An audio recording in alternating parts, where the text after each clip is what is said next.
The Royal Navy is at our shores, everyone. They are pissed at us, and I really don't know why. Cause all we've ever done is just murder countless numbers of innocent creatures, but we humans do that every day. So why single out me? But whatever the case, they may also be miffed at me not doing a suggested video topic, but I'll be back at that soon, I promise. But let's get to it. Here's the deal. There's an easy way to explain their spawn behavior and the potentially confusing side of things, but I'm going to do my best to make things as simple as possible, starting with what to expect as time on the high seas actually progresses forward. Because from the start of the game, a floaty boaty ain't showing its mechanical noggin until 15 to 20 days have passed following a murder. But as days rise, the spawn rate and the numbers spawned themselves see a significant change. In short, the longer you battle the waves, the more gears are gonna start flowing. So, you kill something, and most anything really, even other floaty boaty nights while on the water, you monster. But immediately, an investigation timer begins.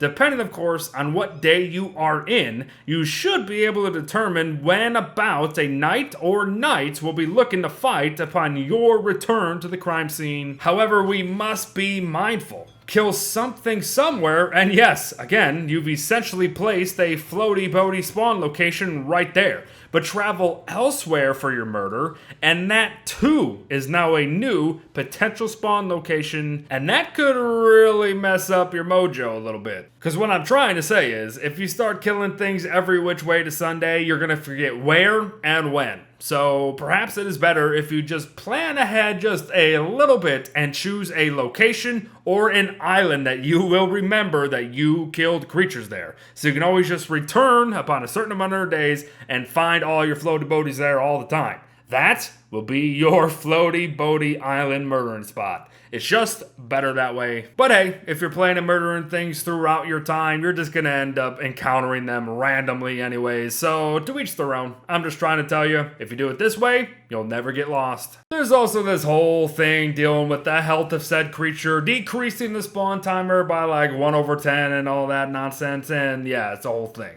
But another thing is the fact that 3 floaty boaty nights spawn at the thing guaranteed. So get lucky and find it early, and you're pretty darn golden. And oh yeah, have I mentioned that you shouldn't just dilly-dally about? Just bum rush them. Their aim is terrible, so you will make quick work of them if you rush them. Gears are the lifeblood of Don't Starve games. I think we all know that. But sadly, there is but a single craft within Shipwrecked alone that requires them. And that's the Quackin' Drill. Of course, we're going to have to order up a squid dinner for 700 in order to obtain a beak, but that's really not going to be too hard. The quacking is very easy. And as we've showcased prior many times, the drill allows you to create more tar slicks wherever you can use the drill itself. So it's great for making tar itself even more accessible. And we've already covered the sticky black stuff too, so there you go. And honestly, the only other 2 additional options that I have for you within Shipwrecked that are actually notable are an icebox and just using the gears to upgrade WX. Sure, you certainly have other crafts available, but that's only if you choose, because you don't actually need flingos in Shipwrecked, and all the other ones are either player exclusive or kinda just useful now and then, like the divining rod.